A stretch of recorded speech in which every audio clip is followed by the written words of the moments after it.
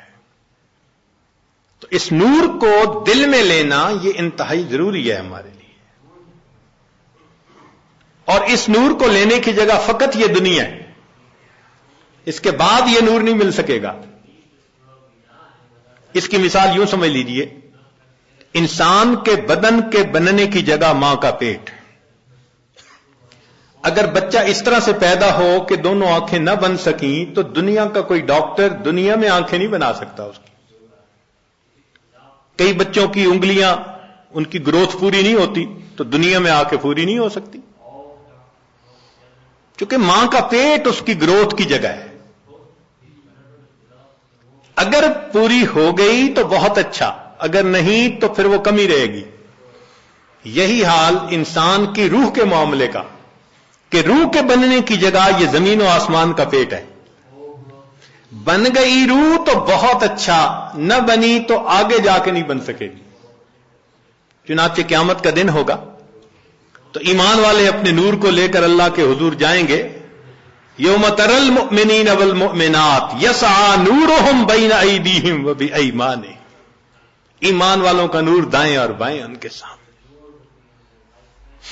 جنہوں نے محنت کی ہوگی، 1000 واٹ کا بلب جیسے جلا ہوتا ہے ایسے ان کا نور ہوگا، اور نور چونکہ پھیلتا ہے تو اس لیے ارد گرد منافق بھی ہوں گے، اوپر سے تو بڑے نیک بنتے تھے اور اندر سے غفلت کی زندگی، دورنگی کی زندگی۔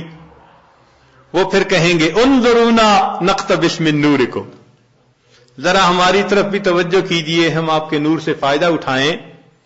تو ان کو وہاں کیا کہا جائے گا؟ قیل ارجعوا وراءکم فالتمسوا نورا، جاؤ دنیا میں، یہ نور تو دنیا سے ملا کرتا تھا۔ تو نور ملنے کی جگہ تو یہ دنیا ہے۔ یہ ہماری خوش نصیبی ہے کہ ہم ابھی زندہ ہیں، اپنے دلوں کو منور کرنا چاہیں تو ہم دلوں کو منور کر سکتے ہیں۔ جیسے نبی علیہ السلام نے اپنی ایک صحابی کے بارے میں فرمایا، اس کا سینہ تو گلے تک نور سے بھرا ہوا ہے، نور ایمان سے، الی مشاشہ، فرمایا گلے تک اس کا سینہ نور ایمان سے بھرا ہوا ہے۔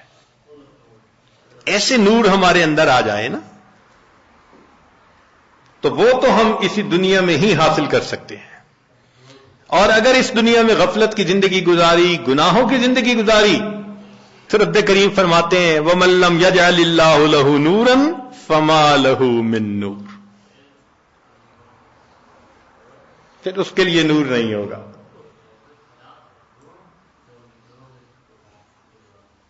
تو ہم یہاں پر اعتکاف کے لیے جو حاضر ہوئے تو بدن کو غذا پہنچانے کے لیے نہیں، بدن کو غذا تو انسان کو ہمیشہ اپنے دیس میں، اپنے گھر میں بہتر پہنچ جاتی ہے۔ یہاں حاضر ہوئے ہیں اپنی روح کو غذا پہنچانے کے لیے۔ تو آج اس عنوان کو اس لیے ذرا کھولا کہ ہمیں یہاں اعتکاف میں بیٹھنے کا مقصد واضح ہو جائے کہ ہم نے کچھ اعمال کرنے ہیں، پھر اللہ سے مانگنا ہے، اور اس اعتکاف کے دوران اپنے دل کے نور کی اس کمی کو ہم نے پورا کرنا ہے۔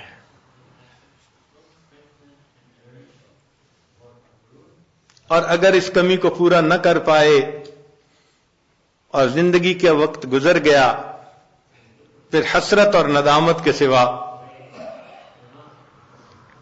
کچھ نہیں ہوگا۔ ذرا سوچئے تو صحیح، قیامت کا وہ دن ہوگا جب انسان روشنی کو تلاش کرتا پھر رہا ہوگا اور اندھیرا ہوگا چاروں طرف، اور پھر اگر حکم دے دیا گیا کہ اس کو لے جاؤ جہنم میں، اللہ اکبر کبیرہ۔ روح البیان تفسیر میں لکھا ہے کہ 10 جانور جنت میں جائیں گے،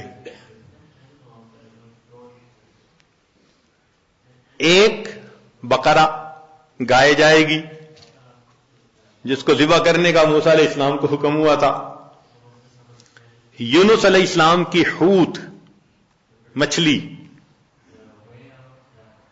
القبش اسماعیل علیہ السلام کا، ان کی جگہ جو مینڈا ذبح ہو گیا تھا وہ بھی جنت میں جائے گا، اجل ابراہیم علیہ السلام کا جس کو وہ بھون کے لائے تھے فرشتوں کو کھلانے کے لیے، نملہ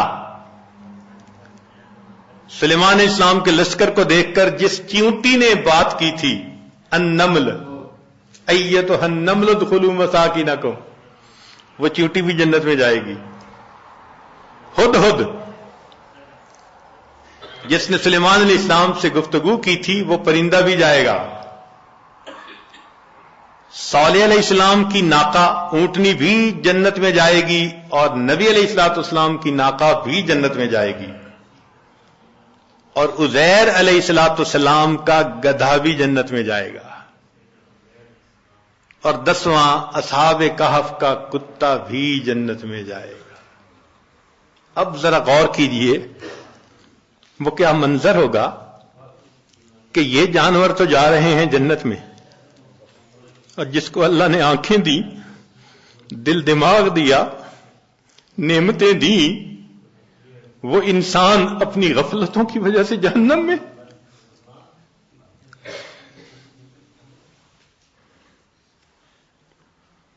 اگر اس وقت گدھے نے یہ کہہ دیا، اے انسان تو مجھے بے وقوف سمجھتا تھا نا، گالی بھی دینی ہوتی تھی کسی کو بے وقوفی کی تو گدھا کہتا تھا، آج وہ بے وقوف تو جا رہا ہے جنت میں، تو کہاں کا عقل مند نکل آیا کہ تو جہنم میں۔ ما جاءکم نذیر، ڈرانے والا نہیں آیا تھا، کہیں گے ڈرانے والا تو آیا تھا، لو کننا نسمع او نعقل ما کننا فی اصحاب السعیر، اگر ہم سنتے اور ہماری عقل کی رتی ہوتی ہمارے پاس تو ہم پھر جہنم میں نہ جاتے۔ اس کا مطلب یہ کہ ہم سنتے نہیں، سوچتے نہیں۔ اور گدھے کی بات تو ایک طرف رکھ دیں، اگر اصحاب کہف کے کتے نے اس وقت کہہ دیا کہ تم تو مجھے ذلت کی نظر سے دیکھتے تھے نا، اور میرا نام تو گالی تھا نا، اور میری حالت تو یہ تھی تم خشک ٹکڑا کھلاتے تھے، میں تمہارا در نہیں چھوڑتا تھا، اور تمہیں جو پروردگار روز نعمتیں کھلاتا تھا تمہیں اس کا در یاد نہیں آتا تھا، میں ایک روٹی کی خاطر تمہارے گھر کا ساری رات جاگ کے پہرا دیتا تھا، اور تم اپنے رب کی عبادت کے لیے رات کو 2 نفل پڑھ نہیں سکتے تھے۔ کتا جنت میں جا رہا ہوگا، اور یہ حضرت انسان غفلت کی زندگی گزارنے کے بعد جہنم میں جا رہا۔ چہ جائے کہ وہ وقت آئے جب انسان حسرت کرے اور اس کا علاج کوئی نہ ہو۔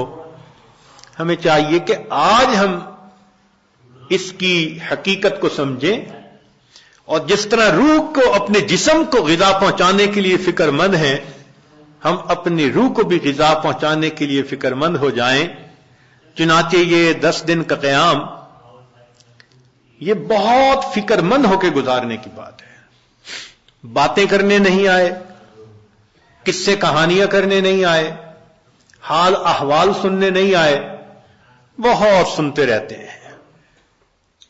ہاں، اللہ کو منانے کے لیے آئے ہیں۔ جو گناہوں کے اثرات دل پر ہم آج تک لگا بیٹھے ان کو دھلوانے کے لیے آئے۔ تو اس کا طریقہ یہ ہے کہ جب اجتماعی عمل ہوں تو اس میں جڑیں، جب انفرادی عمل ہوں تو اپنے وقت پہ انفرادی عمل کریں، لیکن ہر بندے کو ایک فکر لگی ہوئی ہو، ایک ایک منٹ کو آپ کیش کروانے کی کوشش کریں۔ مسافر کی دعائیں بھی قبول ہوتی ہیں، اور مسافر پر اللہ کی رحمت بھی ہوتی ہے۔ تو اعتکاف میں آنے والے مسافر بھی ہیں، اور جب ایک جگہ پر ہوں اور سب اللہ کے حضور متوجہ ہوں تو اللہ کی رحمتیں اور زیادہ متوجہ ہوتی ہیں۔ حدیث پاک میں ہے نا، من بلاد شتّا و قبائل شتّا، مختلف شہروں سے مختلف قبیلوں کے لوگ جب ایک جگہ آ کر اکٹھے ہوتے ہیں اللہ رب العزت کو یاد کرنے کے لیے، تو فرشتے اتنا اترتے ہیں کہ آسمان تک ان کا تانتا بند جاتا ہے، اور رب کریم اتنا خوش ہوتے ہیں ان سے کہ جب فرشتے واپس جاتے ہیں تو ان سے کارگزاری سنتے ہیں، تم نے میرے بندوں کو کس حال میں پایا. وہ تو جانتے ہیں مگر ان سے کہلوانا چاہتے ہیں، اور بالآخر فرماتے ہیں کہ اچھا ان کو کہہ دو کہ یہ بخشے بخشائے اپنے گھروں کو چلے جائیں، میں نے ان کے گناہوں کو ان کی نیکیوں میں تبدیل فرما. یا اللہ کچھ تو وہ بھی تھے راستہ گزرنے والے ویسے ہی کھڑے ہو گئے تھے. رب کریم اتنا خوش ہوتے ہیں کہ فرماتے ہیں اچھا ہم قوم لا یشقا جلیس، ایسے لوگ ہیں ان کے پاس بیٹھنے والا بدبخت نہیں ہوتا. تو جب پاس بیٹھنے والا بدبخت نہیں ہوتا تو جو خود اس قوم میں شامل ہوں وہ کیسے بدبخت ہو سکیں گے. اور ہمارے مشائخ نے لکھا کہ بدبخت وہ ہوتا ہے جو ایمان کے بغیر دنیا سے چلا جائے. تو یہ حدیث پاک اشارہ کر رہی ہے کہ ایسی محفلوں میں بیٹھنے والا بندہ بالآخر دنیا میں ایمان کی سلامتی کے ساتھ چلا جاتا ہے. تو ان محفلوں کی قدر کریں، فکر کریں، اپنے سیل فون کو یا تو سائلنٹ کر دیں یا بند ہی کر دیں 10 دن کے لیے. یہاں گھنٹی کی آواز نہ سنائی دے، بات کی آواز نہ سنائی دے. جب نہیں تھے یہ سیل فون دنیا کے کام کاروبار پھر بھی چلتے تھے، 10 دن کے لیے بند ہو جائے گا، کام کاروبار پھر بھی چلیں گے. نہ آسمان پہلے گرا تھا نہ اب گرے گا. تو اتنا اہم نہ اس کو بنائیں. اب اس کو ایک طرف کر کے تلاوت میں لگے ہوں، تسبیحات میں لگے ہوں، نمازوں میں لگے ہوں، دعا میں لگے ہوں، اجتماعی عمل میں، بس ان اعمال میں قرآن مجید کی تلاوت میں آپ لگے رہیں. اللہ تعالی ہم میں سے کسی کی عاجزی کو تو قبول فرما لیں گے نا. آخر اتنے لوگ جو ہیں کتنے ٹوٹے دلوں کے ساتھ یہاں پہنچے ہیں اور کتنے مجاہدوں کے ساتھ پہنچے ہیں. انتظام نہیں تھے، مشکل سے انتظام ہوا، چھٹیاں نہیں ملتی تھی، دعائیں مانگ مانگ کے چھٹیاں لی، کیسی کیسی کوشش کے بعد بالآخر یہاں پہنچے. اللہ تعالیٰ قدردان ہے، وہ یقیناً آنے کی قدر فرمائیں گے. تو ہم اپنے اس وقت میں اللہ تعالیٰ کی رحمت کو اپنی طرف متوجہ کریں. پروردگار عالم ہمارے گناہوں کو معاف فرمائے اور ہمارے اس 10 دن کو ہمارے لیے اپنے قرب کا ذریعہ بنائے. وآخر دعوانا ان الحمد للہ رب العالمین. دعا سے پہلے تھوڑی دیر کے لیے ذکر قلبی کر لیجئے، آنکھوں کو بند کر لیجئے، سر کو جھکا لیجئے. دنیا اور جو کچھ دنیا میں ہے اس سے ہٹ کٹ کے اللہ رب العزت کی یاد میں ڈوب جائیے.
مومنا ذکر خدا بسیار گو تابعہ بی درد و عالم آبرو ذکر کن ذکر تا ترا جانست پاکی دل ز ذکر رحمان است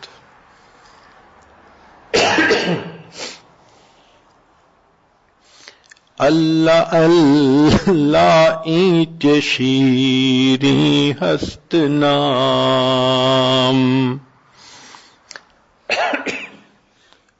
اللہ اللہ اینچ شیریں ہست نام شیر و شکر میں شود جانم تمام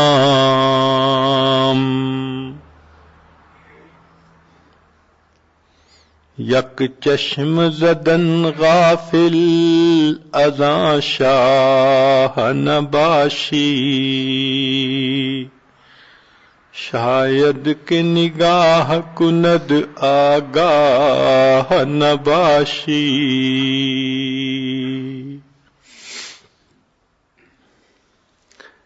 ماہر چے خواندہ ایم فراموش کردہ ایم اللہ حدیث یار کے تکرار می کنم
لا الہ الا اللہ محمد رسول اللہ سبحان ربی العلی الوہاب اللہم صلی علی سیدنا محمد وعلی آل سیدنا محمد وبارک وسلم۔